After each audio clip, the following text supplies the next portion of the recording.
Hi guys, Will Terry here, and this video is going to be called Am I Good Enough to Make It in Illustration? Before I get going, I like to share personal things, and I have one right here. Say hi to everybody. This is Mandy. Mandy, look at the camera. And Mandy's a new addition to our family. She's a little Yorkie, and I've always wanted a Yorkie, and this is like the stars aligned. And there was this little doggy, kind of, I wouldn't really call it a rescue, but the family that she was with, her owner got sick and couldn't take care of her, and then their family took her, but they had small kids and they were a little hard on her, and she's just a little lover, aren't you? Do you have kisses? I let my dogs kiss me. She gets along with Pooch really well too. And anyway, so she's a new member of the family. You might see her in future videos. And okay, down you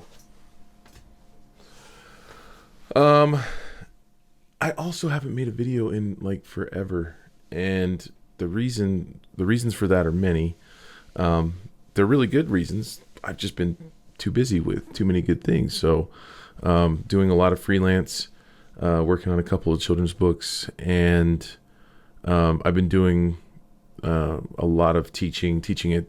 I mean, just stuff. So anyway, I hate it when people start off with videos like, I haven't made a video in so long, but I feel like I owe it to explain like why. It's not because I've been not wanting to. It's just because life happens, and sometimes I have too many things going. But there's a couple times where I thought, maybe I'll just make a quick one just to keep it going and stuff like that. I don't rely on the revenue that I get from YouTube, even though it's a neat little check every month. It's rather small. I think I shared stats with you guys before, and it's usually right around $100. And so I don't make these videos for that. I make them because I like to teach, and I also love to draw attention to the other things that I'm doing. It's good marketing, and it's fun. So so there's that. Let's see. Oh, and I wanted to also mention that my last couple videos have been the critique videos that I've been doing. If you haven't seen those, you might want to go back and look. I'm still going to be doing more of those, but I never want to take my channel and just like veer off in a direction and leave people that don't care about the new direction stranded. So when I do videos on like comic conventions and stuff like that, I don't want to go too heavily in that direction, because then people who don't care about comic conventions are going to go, well, why did you switch? So if you want to see what I was doing on those critique videos, more of those are coming. You can check back. So I'm just going to keep a variety of things going on. But this was a topic that I've wanted to talk about. I've touched on it before. There's some really good videos on this. I know Chris Oatley did one years back. Am I good enough? But I've seen other people tackle this subject, but I was kind of on my walk, and I was thinking about this a little more, and I think maybe I have a few more things to add to it. So here we go. Am I good enough to make it in illustration? So I get asked this all the time, and sometimes I'm asked in other ways, like, will you critique my portfolio? But in the same realm, I think it's the same type of question. And people want that assurance. They want to be assured, like, yes. I think what they want me to say is the time that you've spent is time well spent, because you're going to do well with this, and you're going to have a long career, and you're going to make good money, and you're going to be able to pay your bills and have fun and avoid a real job and all that good stuff. But obviously I can't say that because I'm not a fortune teller. But I do have some points that I'd like to make on this. And the first one is, if you ask someone for a portfolio review, or if you're asking a professional, am I good enough? Am I on the right track? Am I another way they'll ask is they'll say, am I just kidding myself? Am I spinning my wheels? Am I delusional? Is there going to be enough work for me out there? Give me something to go on so that because if I knew now that I was wasting my time or I wasn't going to make it or do anything, then I'll just quit and I'll go do something else right now. And I think that's what people want.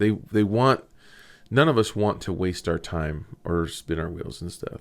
Now, one of the answers that I've given to this in the past is, if you're an artist, you're an artist. And so,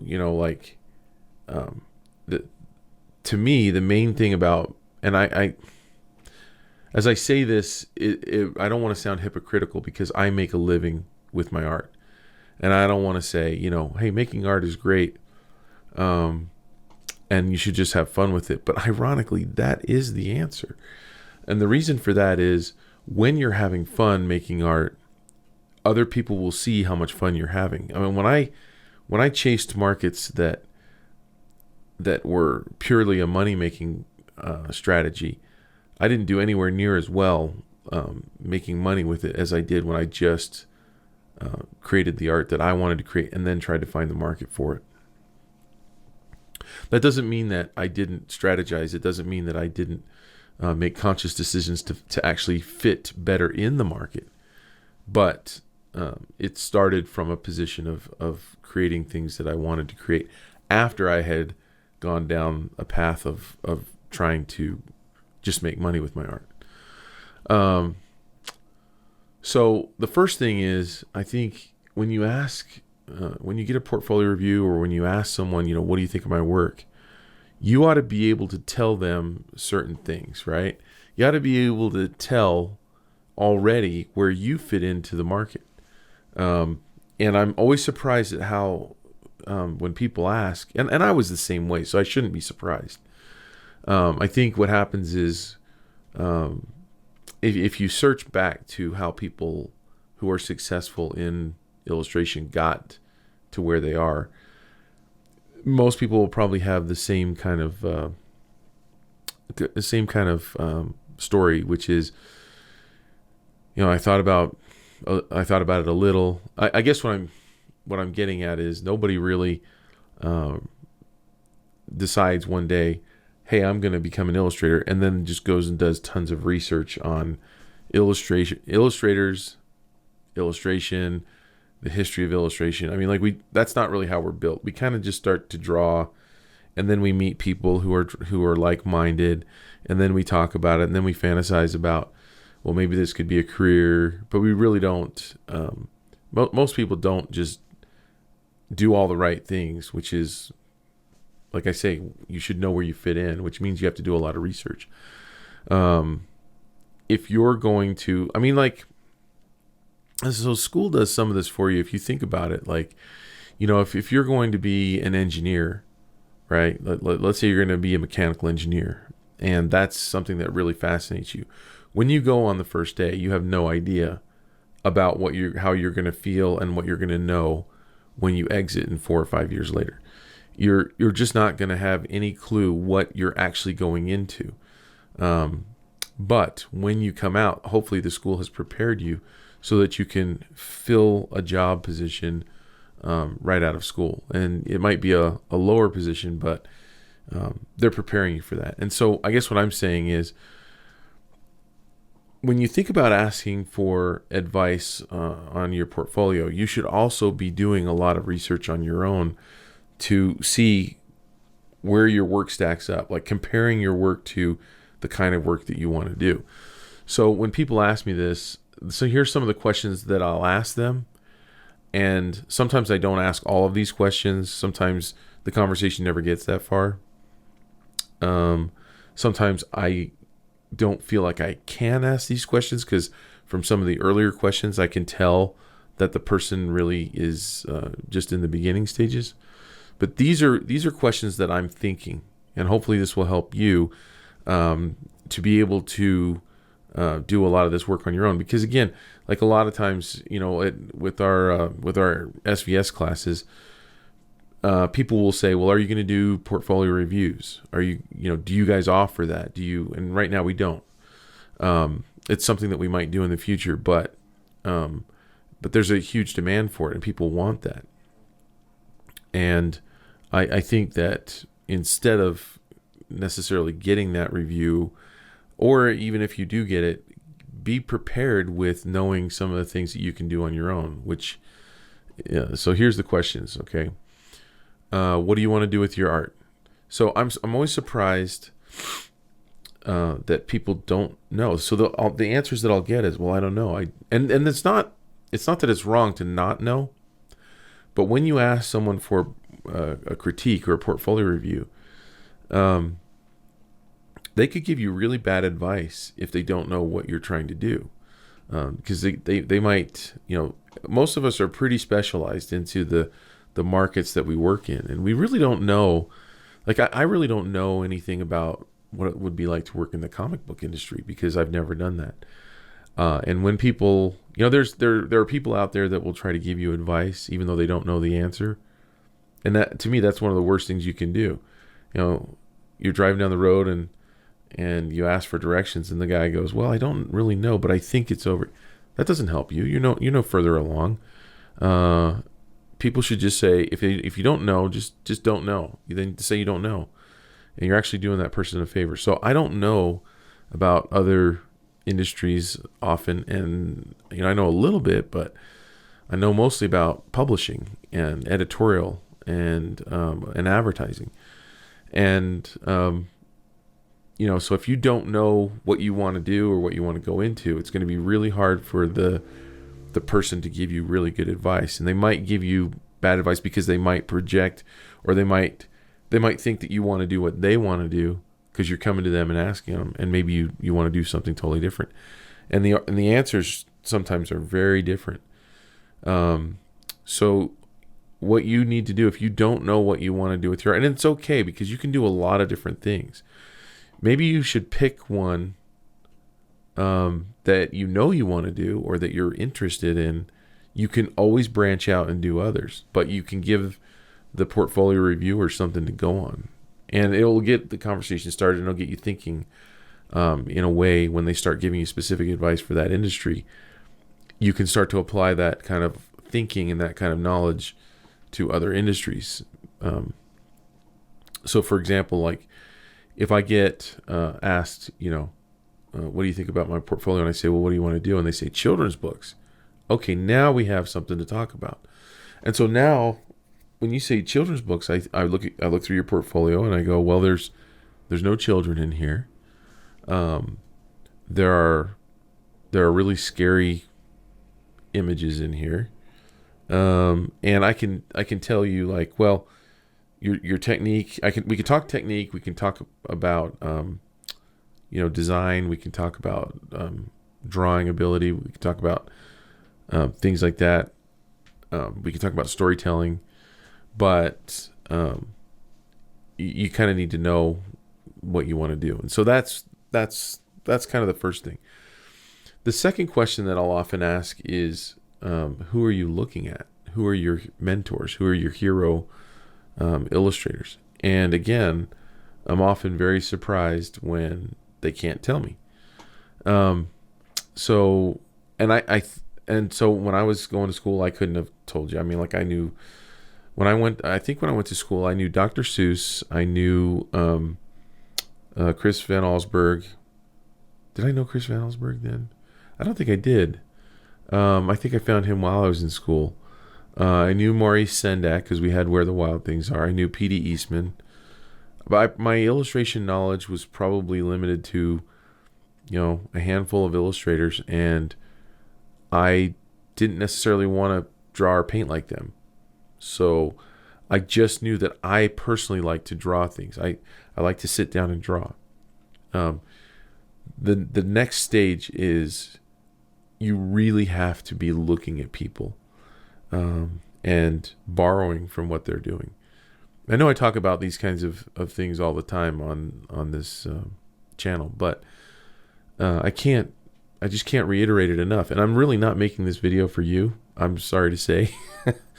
I'm really making this video so that I can email it out to the people that ask me to review their portfolios every week. and I'm talking directly to you because this is how I answer your question. I can give you a much more nuanced answer than something that I can bang out in a paragraph typing, and it saves me a lot of time. So that's why I'm making this video, and I'm also making it for my channel. One of the things that happens to us as artists is we typically, I think we have this vision and this dream that we are going to create this amazingly masterful original work that the world is going to be shocked and awed by. And that's a good thing to want, and that's a good thing to strive for. But what we don't realize is the way to get there is by borrowing from, hearkening back to the past, looking at what has been done, learning from those who have come. Because the definition of originality is making unusual combinations of things that are already in existence and that have been created by other artists. And you cannot, without experience, you cannot create. And so you have to see other things. You have to be consuming great art. If you're not doing that, then it's going to show in your portfolio. And when I often see a portfolio, sometimes, I was this week I was looking at someone in class, and their work, it just didn't feel like it had any direction. It just felt like it was, it felt like what a lot of beginning art feels like, where you're kind of going at it blindly, and you're trying to make everything up out of your head, instead of looking at good reference, instead of looking at how other illustrators solve problems. The approach was very, it was logical, but it was very uninspiring, and it was very predictable, I would say. And it also relied on tools that are very that also are logical to use, but are it's very hard to put art into words without showing you. It was it was kind of cold and sterile. And sometimes, like a lot of times, and I know I've talked about this before too, but a lot of times people will use digital tools that will save time, but they don't necessarily produce the results that are aesthetically pleasing. And when you do that, you make your work look more common, I would say too, because a lot of people use these tools and these approaches. I'm also trying not to get too specific, because I don't want to hurt this person's feelings at all. And again, and the work was actually much better than anything I think I did in my first, second, or third year in college. And so it wasn't bad work. It's just, and I was talking about this with Lee White the other day. It's really hard to teach. It gets to a point where it's hard to teach students that are doing so many things right, but yet aesthetically they're not there yet on really creating a style that has cohesiveness and really has a lot of appeal. And so you end up dealing with a lot of vagaries and generalities and things like that. But I couldn't tell from this person's work who they were looking at and where they were trying to go, because it just didn't feel. Now, you might be tempted to think, well, if you're just looking at other people and you're just copying their work, then you're just copying. But really, because that's how I felt when I was in school. I didn't want to look at other people's work because I just didn't want to copy. Again, and I know I use this example a lot, but sports analogy. Art comes in many forms, and art is personal expression, and it's a lot of sports are art, and the way that one person makes a layup is different than the way another person makes a layup, and the way that you move your body. There's a lot of parallels to dance, ballet, the movements that you make with your body, and a lot of NBA basketball is performance art. Really, I mean, it's like, yes, the goal is to score a lot of points, but at the same time, you want to look good doing it, right? And so, I see a lot of parallels to art there. And the high school kids that are coming up, they're looking at all these pro players.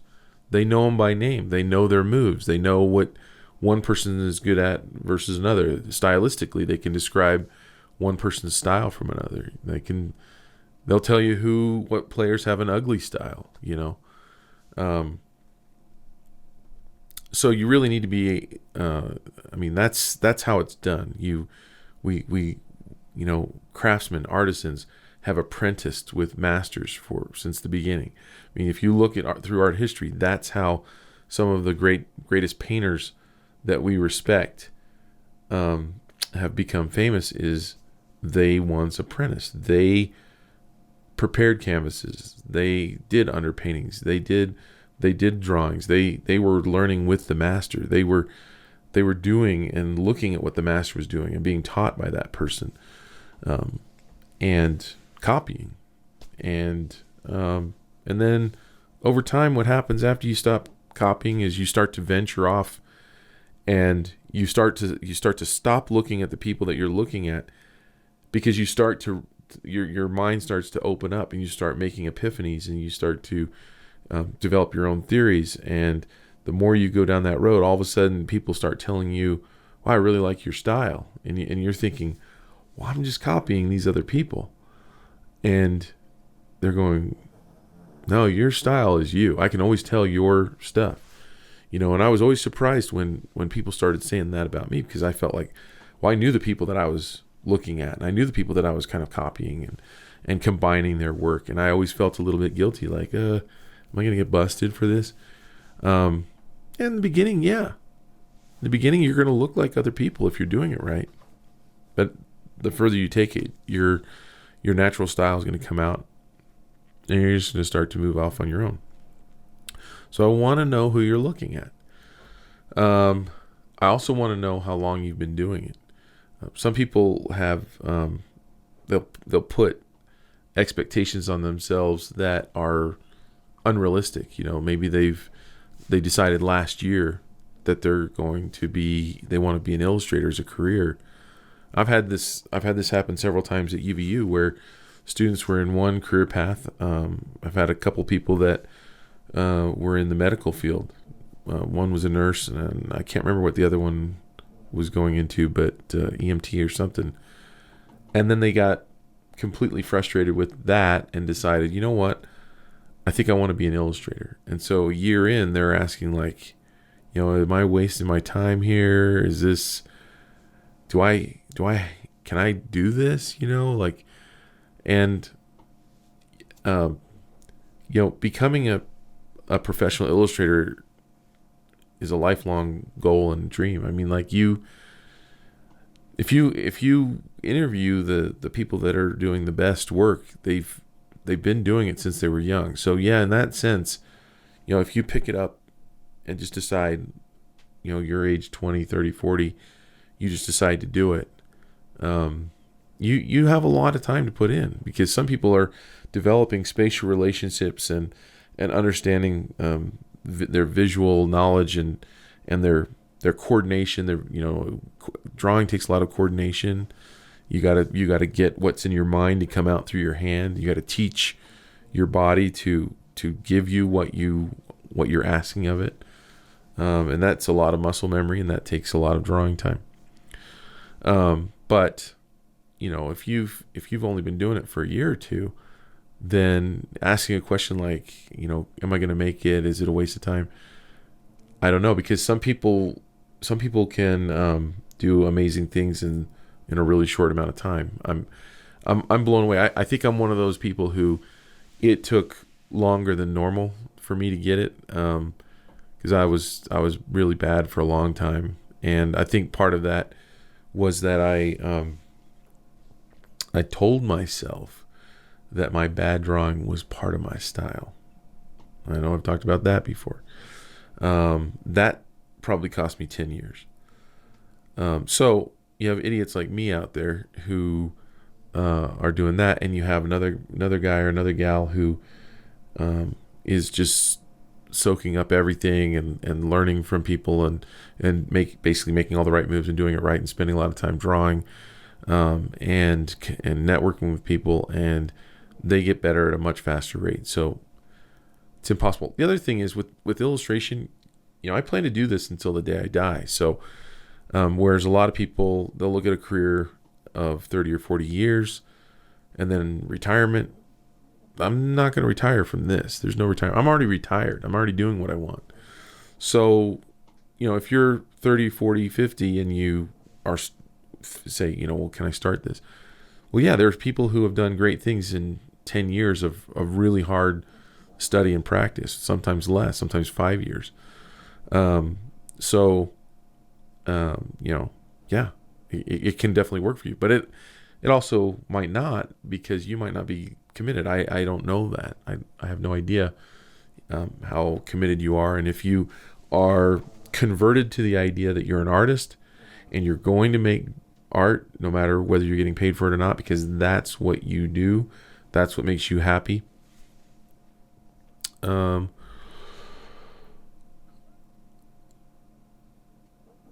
Let's see. Another question that I would ask is, are you writing your own stories? Are you creating the product? And the reason for that is, when you're, if you want to illustrate other people's stories, and I'm generally talking to those who want to do sequential art, you're saying, okay, well, I'm going to develop this skill, and then I'm going to hope that someone hires me. And there's nothing wrong with that. There's nothing wrong with developing the skill, marketing that skill, and then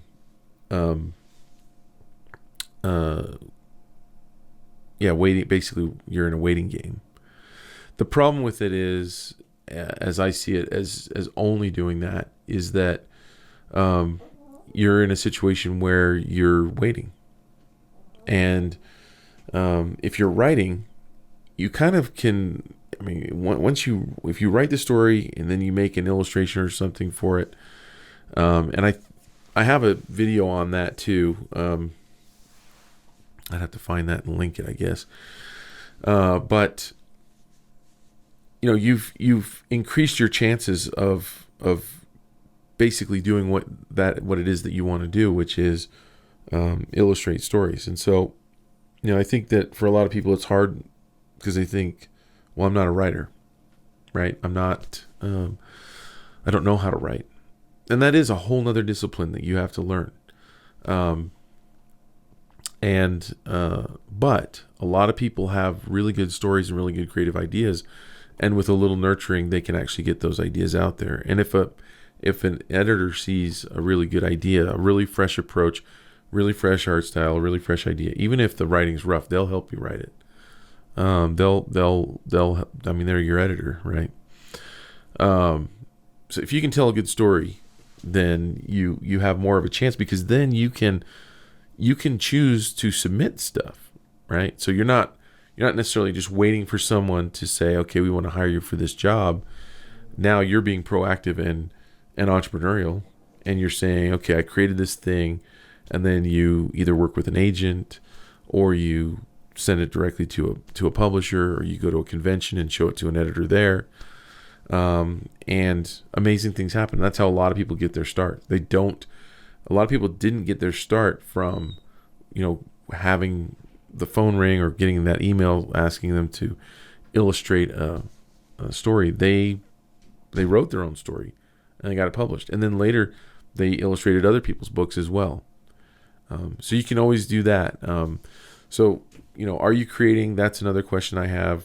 If the person is more advanced, like if their portfolio is looking really, really good, that's one thing that I think is kind of the next step, because it's like, okay, it's hard to get your stuff out there. It's hard to get noticed. It's not impossible. And shameless plug for SVS. And wouldn't you guys be disappointed if I didn't plug SVS and set a good example of marketing? We have a writing class at SVS. But we also have the everything you need to put in your portfolio, which goes along with this video. I will link that. And that was our third Thursday last month. And next month, let's see, no, not next month. It's coming this year. Next month, we're actually going to do a contract, deciphering contracts with an attorney, publishing contracts. But we are going to do one on how to market your work, how to get jobs, the things that you want. How do you go out there and make it happen? So we are going to do that as well. So I had to plug svslearn.com. You know it. Links below, as always. The last one that I'll ask is, and this is again if they're advanced, is have you been looking for an agent? You know, have you been going to conferences? Because sometimes when I look at a portfolio, if it's really good, and this has only happened a few times, but it happens. And I've looked at, I was in Denver and I looked at Brooke Boynton Hughes's portfolio, and this was before she had gotten her first book assignment. And I looked at it, and I'll link her too. And I looked at it and I thought, I don't know what to tell you. Like you're ready to go out there and get work right now. I wouldn't know. It doesn't look like, I can't see a hole in your game. I can't see anything that you need to do differently. I'm sure an editor or other people might look and give pointers and stuff. But I mean, like when I give critiques, there are right and wrong things. There are medium kind of right and wrong things like, well, I think you ought to do this. I'm pretty confident you ought to do this. You know, the first level though is like you got to fix this. You got to fix that. This is bad design, and here's why. You know, and it becomes a teaching moment. And then, but the third level of critique is basically opinion. And once you get there, it's going to be rare that you're going to have the same people saying the same things, because your work is just really good. And at that point, I'm very hesitant to give concrete advice, because who am I to? Why are my opinions any better than an editor or an art director or another illustrator? So I'm very hesitant to do that.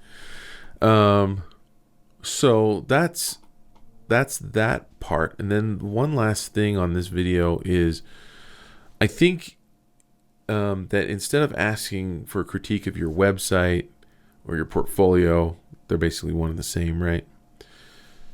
I think what you should do and this is like if you go to a convention, if you're going to meet with an editor, anybody that you ask, should you be able to get in front of a professional? I think you should say, instead of saying, will you critique my portfolio, I think you should ask, can you tell me 3 things I can work on to make my portfolio stronger?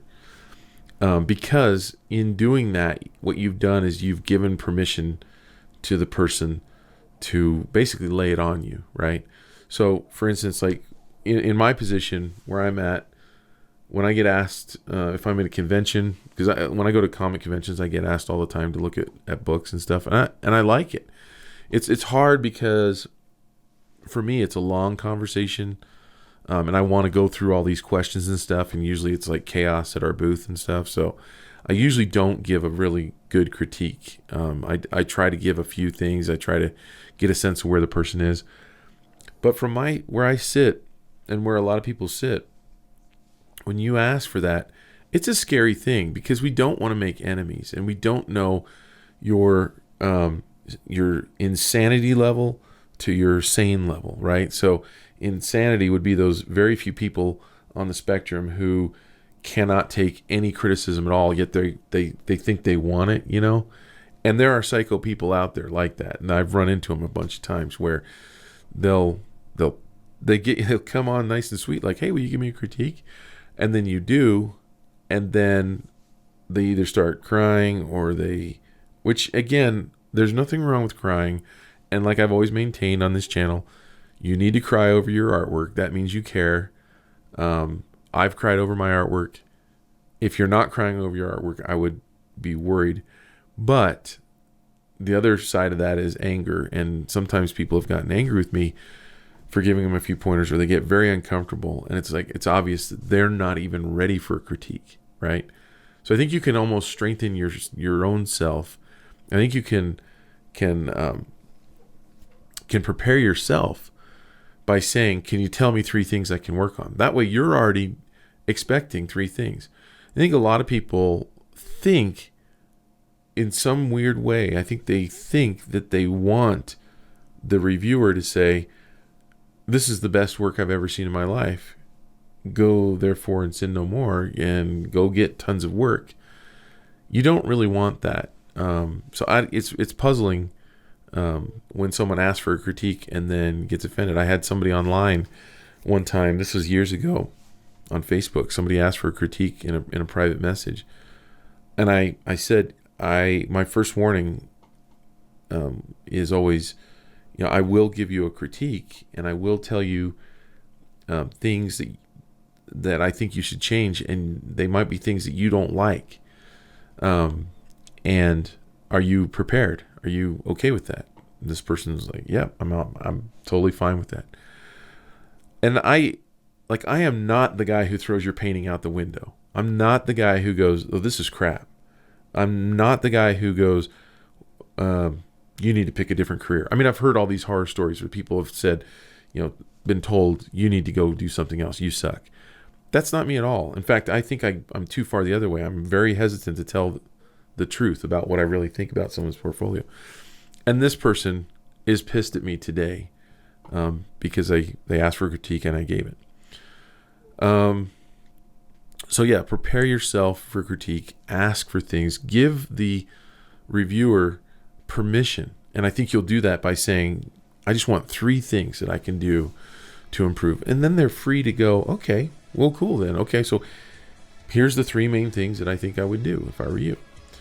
And I think you'll come out of it a lot better, and I think you'll end up getting a lot better critique. Anyway, that's it for today's video. I hope I don't have as much as a 3-week gap between now and the next one. And go out there and make great art.